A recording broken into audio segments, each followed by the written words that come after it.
What if the worst moment of your life was also the beginning of the greatest love you'd ever know? What if you had to sign your name on a document, not to start a life, but to save one?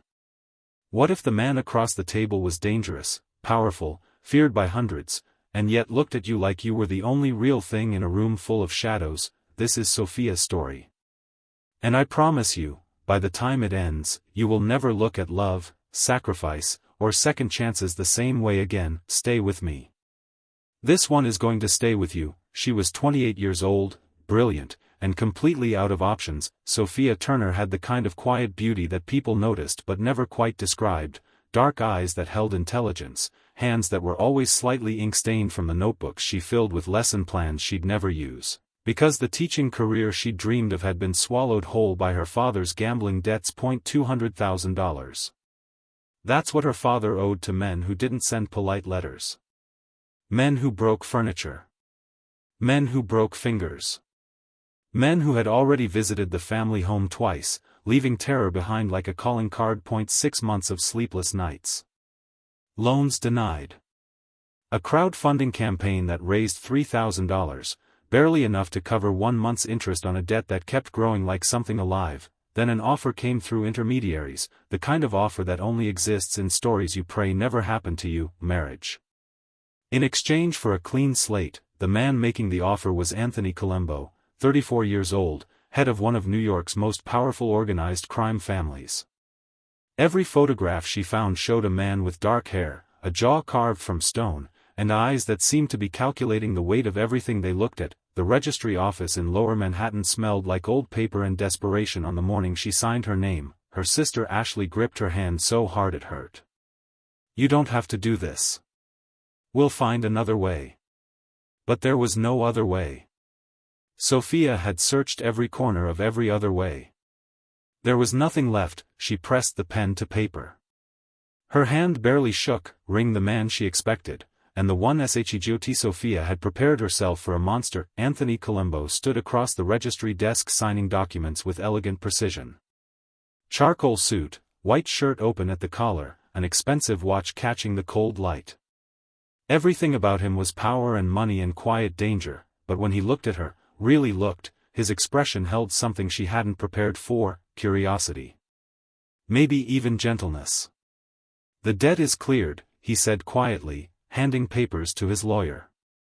"Your father and sister will not be contacted again." "Thank you," she managed. "We should go." He offered his hand. "Your belongings have already been moved to the penthouse." The drive across the city passed in silence. Sophia watched her old life disappear through tinted glass, the coffee shop where she used to grade papers, the street where Ashley had learned to ride a bike, the life that had somehow slipped through her hands while she wasn't looking. The penthouse was extraordinary. Floor-to-ceiling windows overlooking Central Park. Marble floors. Modern furniture in blacks and grays, beautiful, impersonal, like a showroom nobody actually lived in. "Your room is down that hallway," Anthony said, gesturing left. "Master suite is the opposite direction. You have complete privacy." Sophia blinked. "Separate rooms? This is a business arrangement." His dark eyes held hers steadily. "I will not touch you without invitation. You are safe here." Something loosened in her chest.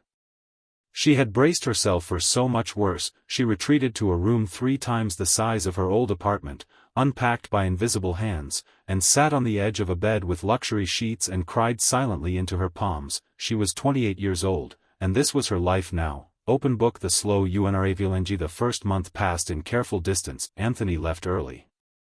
Returned late. They saw each other mostly at breakfast, where he read Italian newspapers and she picked at food she barely tasted. He never demanded anything. Never invaded her space. Never made her feel like property. Slowly, fear gave way to something stranger.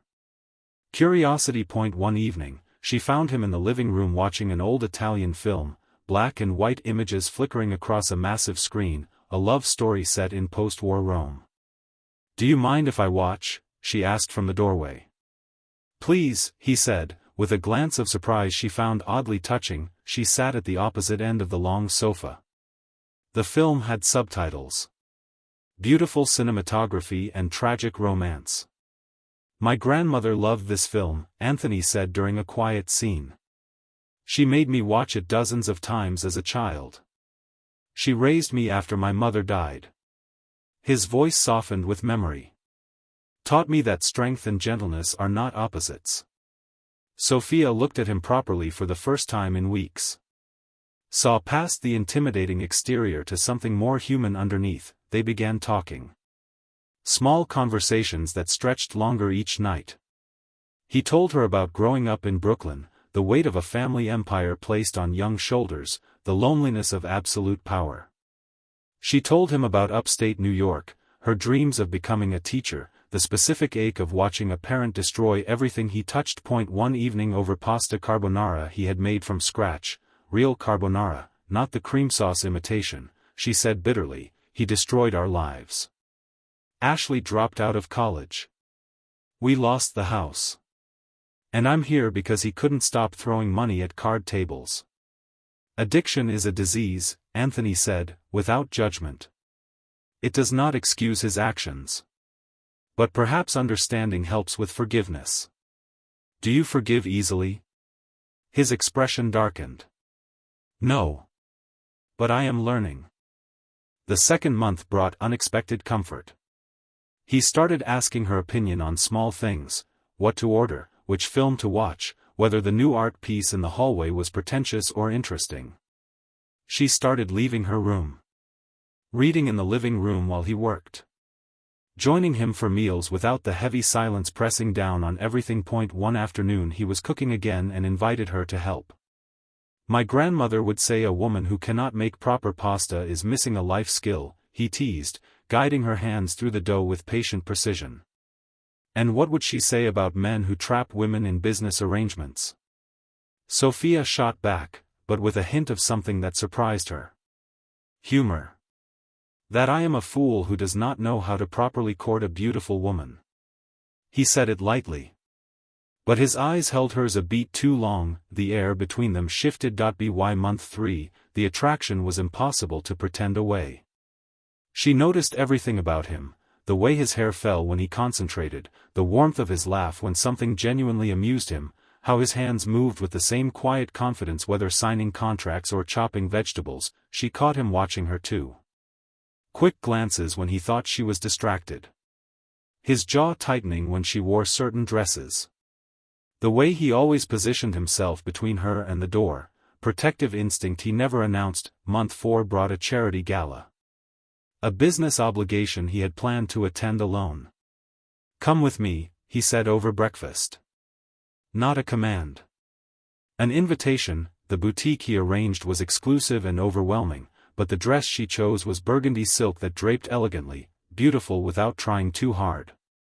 When Anthony saw her that evening, something flickered in his dark eyes that made her pulse race in a way she didn't have a name for. The gala, he kept her close, his hand resting lightly at the small of her back, introducing her simply as Sophia, no explanations, no labels. "You are nervous," he murmured during a slow dance. "Everyone is staring. Let them." His hand splayed wider against her spine. "You belong here as much as anyone. Because I'm your wife on paper? Because you are brilliant and kind and stronger than most people in this room." His voice dropped lower. "The paper means nothing. You matter." Dizzy the night everything changed. When they returned to the penthouse, neither moved toward their separate rooms. They stood in the dim living room, city lights casting long shadows across Anthony's face. "I should let you rest," he said. But made no move to leave. "I'm not tired." The space between them felt charged. Dangerous. Inevitable. Sophia. Her name on his lips sounded like a confession. "If I kiss you now, everything changes. Maybe I want it to change." He closed the space between them in one fluid movement. His hand cupped her jaw with surprising gentleness, his thumb brushing across her lower lip like a question. She answered by kissing him first. The kiss was fire and tenderness, months of carefully maintained distance collapsing all at once. Afterward, they lay tangled in expensive sheets, her head on his chest, his fingers tracing idle patterns on her shoulder. "This was not part of the arrangement," he said quietly. "No." She pressed a kiss to his chest. "Is that a problem?" "The opposite." He tilted her face up to meet his eyes. "But you should know that what I feel is not casual. I do not do anything by half measures. Neither do I." Broken heart. The moment everything SHATTRED month 6 arrived with autumn colors in Central Park, and Sophia realizing she was in love with her arranged husband, she was also pregnant, with twins. 2 pink lines. Then a second test. Then a third to be certain. She sat on the bathroom floor, hands shaking, joy and terror so tangled she couldn't tell them apart. Twin boys, the doctor confirmed. Early enough to still be a secret.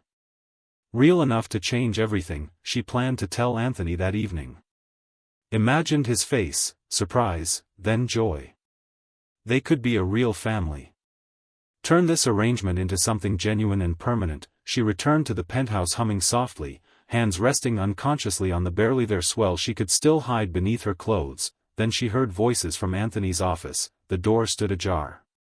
She moved closer, intending to announce her presence. "Please," a man's voice begged, thick with terror. "I have family. Kids. Please. You stole from me." Anthony's voice was cold. Unrecognizable. "You knew the consequences. I'll pay it back. Every dollar. I swear on my children's lives. Your children will learn what happens when men break their word." The sound that followed turned Sophia's blood to ice. A gunshot.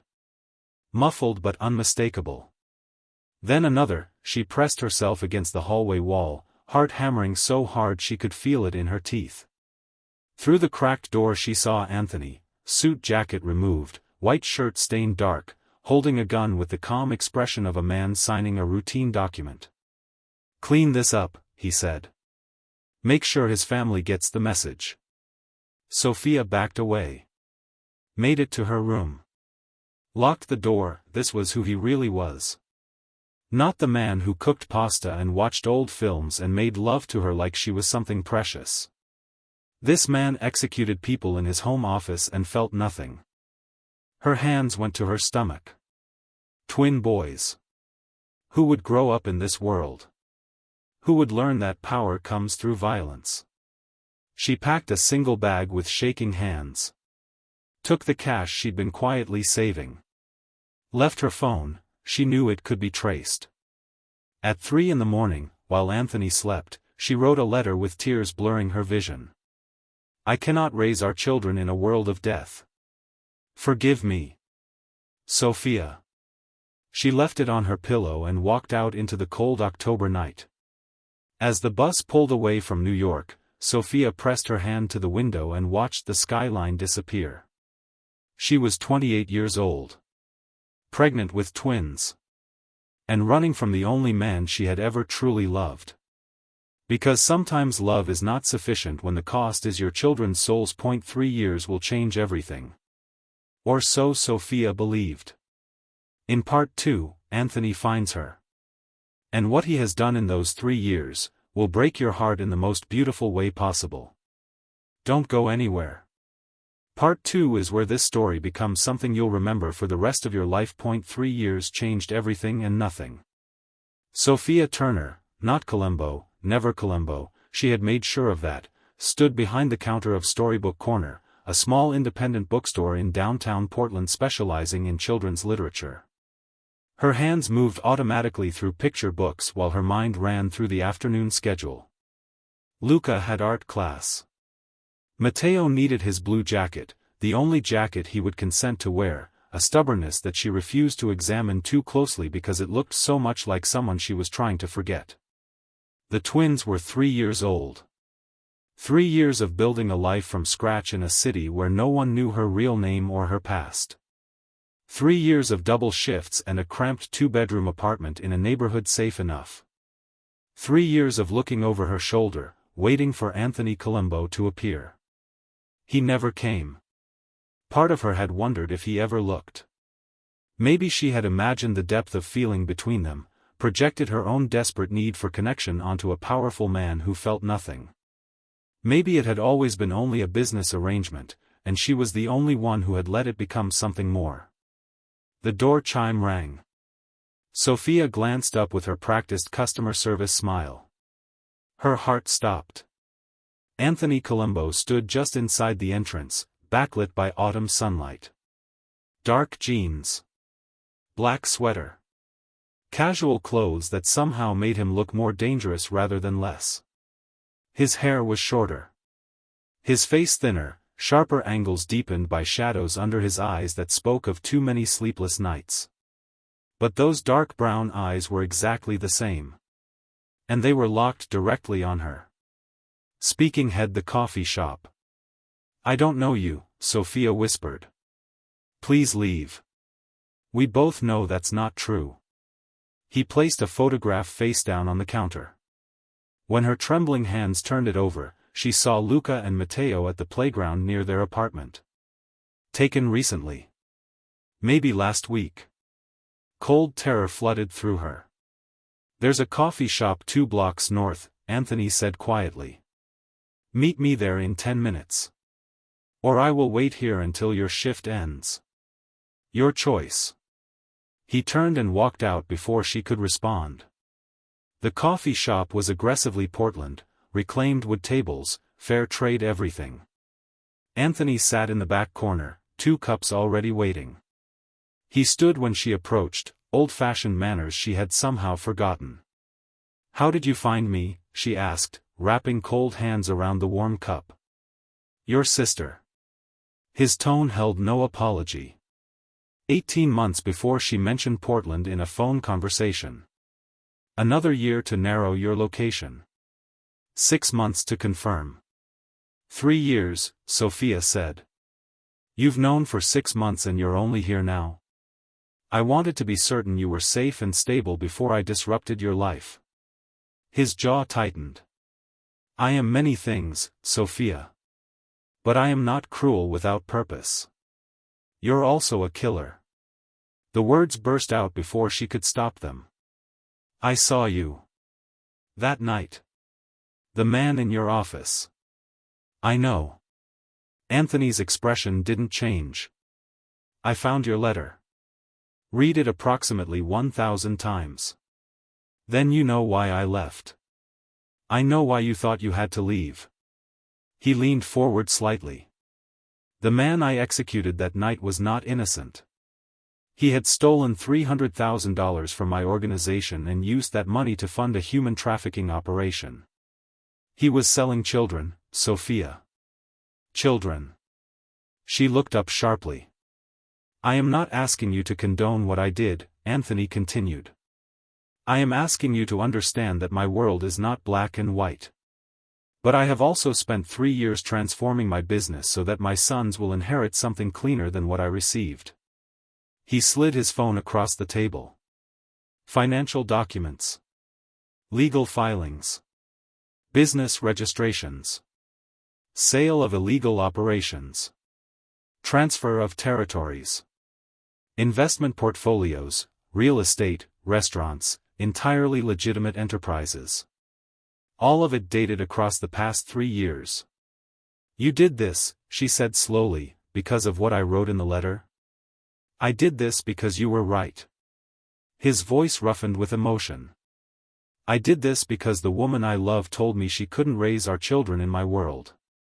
So I changed my world. The confession hung in the air between them like something fragile.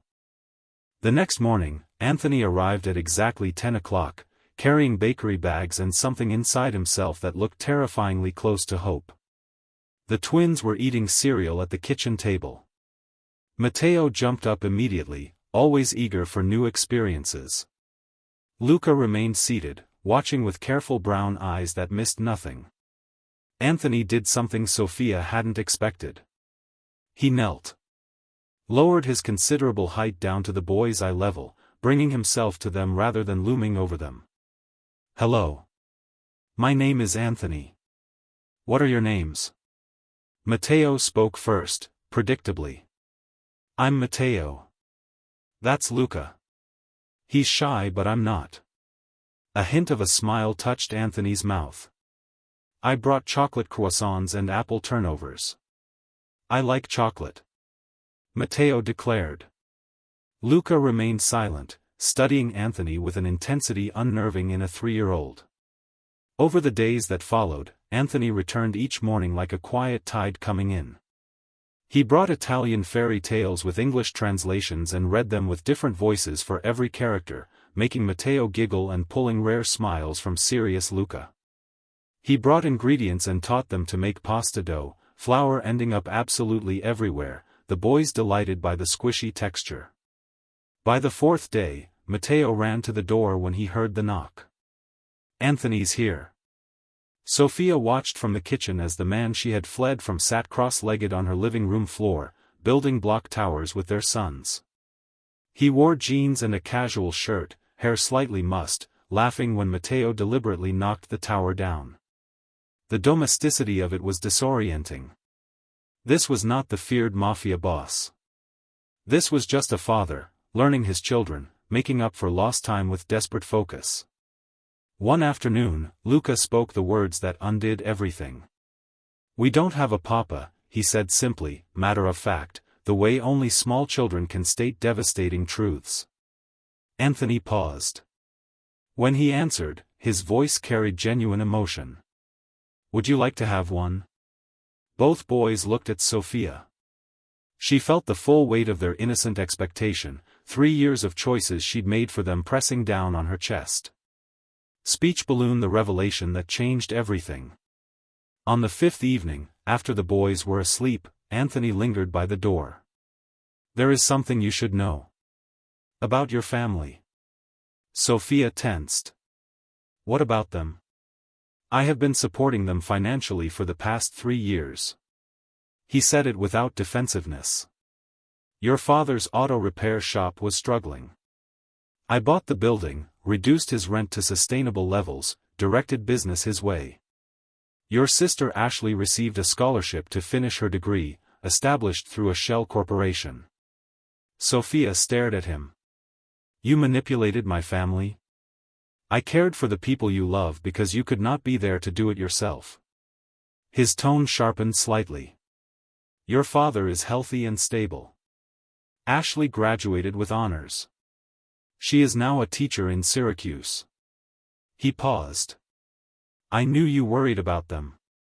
I could not give you peace directly. So I gave it indirectly. Something cracked in Sophia's carefully maintained defenses. For 3 years she had carried guilt about leaving her family without support. And all that time, quietly, without anyone knowing, Anthony had been ensuring they were cared for. Why? The word came out broken.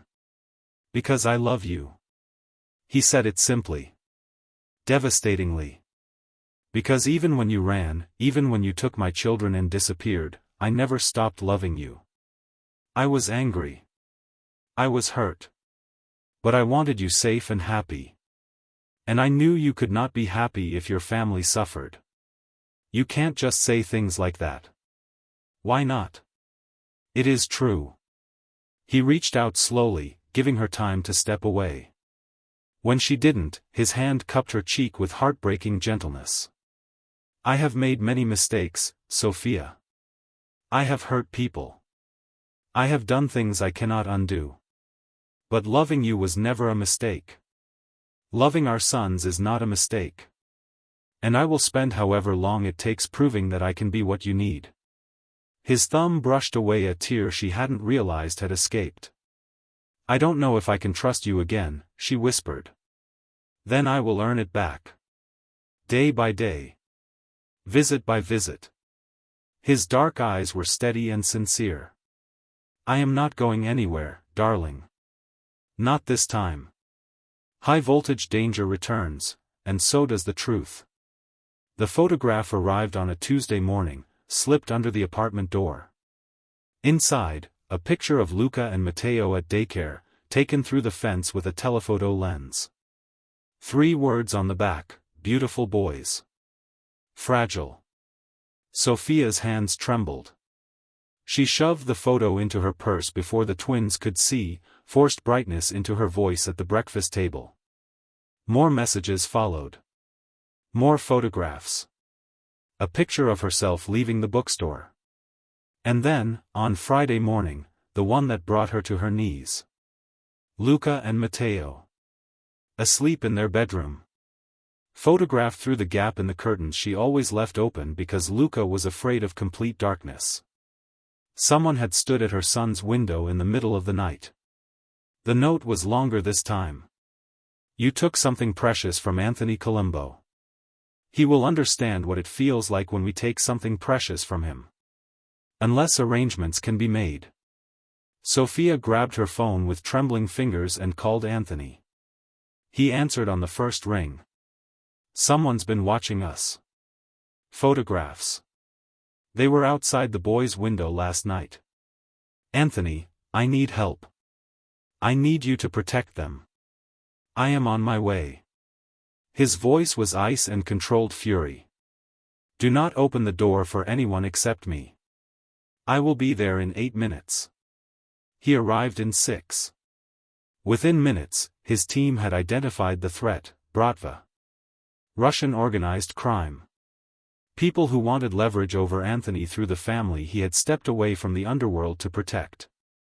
I need you to pack bags for yourself and the boys, Anthony said. Enough for 2 weeks. Sophia's first instinct was to argue. To assert her independence, to prove she could handle this alone the way she had handled everything for 3 years. But Luca and Matteo were asleep down the hall. And the photograph of them sleeping was still in her hands. Okay, she said quietly.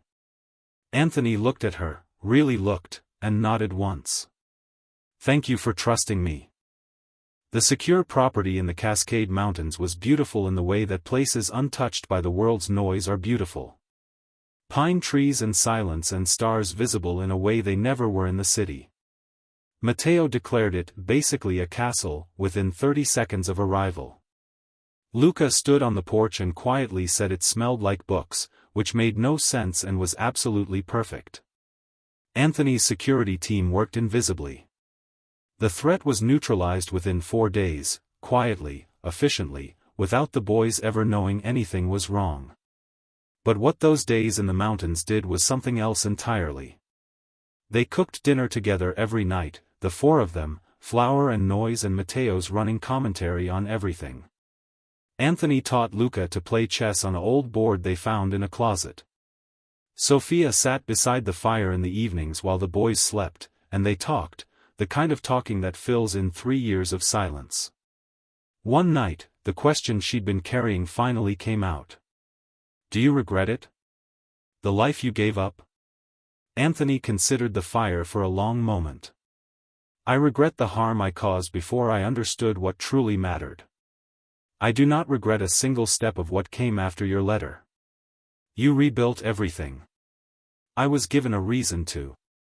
He looked at her then, the same look she remembered from the penthouse, from the gala, from the night everything changed. You and those boys are the only empire I want. Ring the ending. It was Luca who asked the question that changed everything. On their last morning in the mountains, sitting at the breakfast table with syrup on his chin and complete seriousness in his brown eyes, he looked at Anthony and said, Are you going to stay with us? Or do you have to leave again? Anthony looked at Sophia. Sophia looked at her son, her careful, quiet, perceptive son who had inherited his father's eyes and apparently his father's directness too. What do you want? She asked Anthony. I want exactly what Luca said. His voice was quiet, steady. To stay.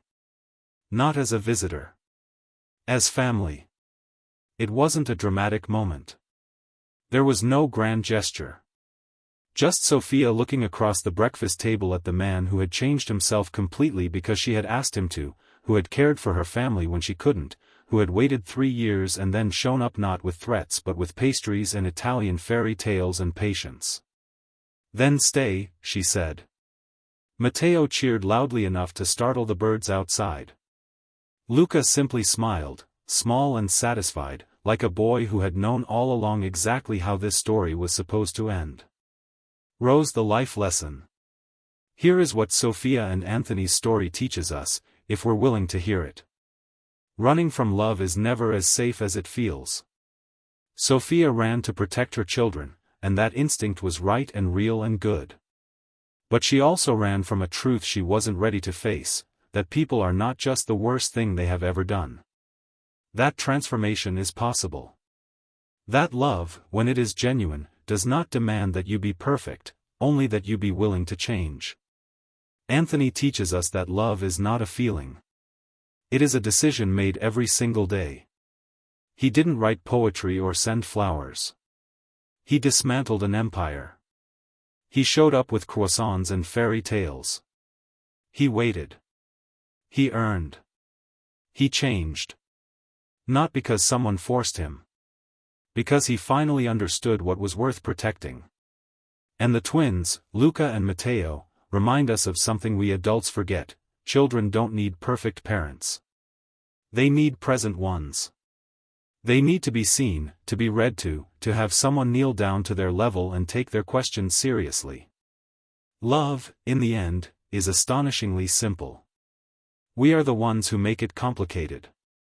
The greatest thing you can do for the people you love is not to be fearless. It is to be afraid, and to show up anyway.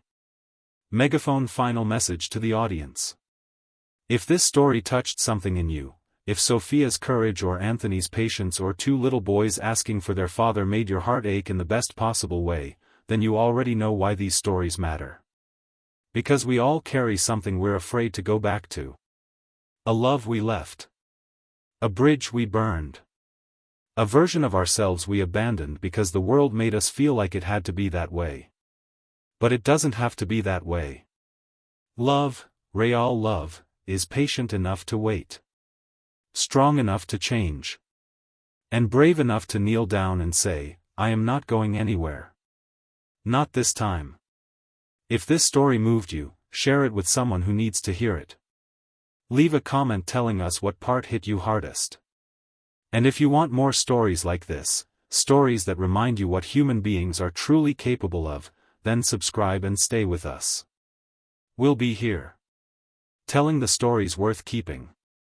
Speech balloon short life lesson.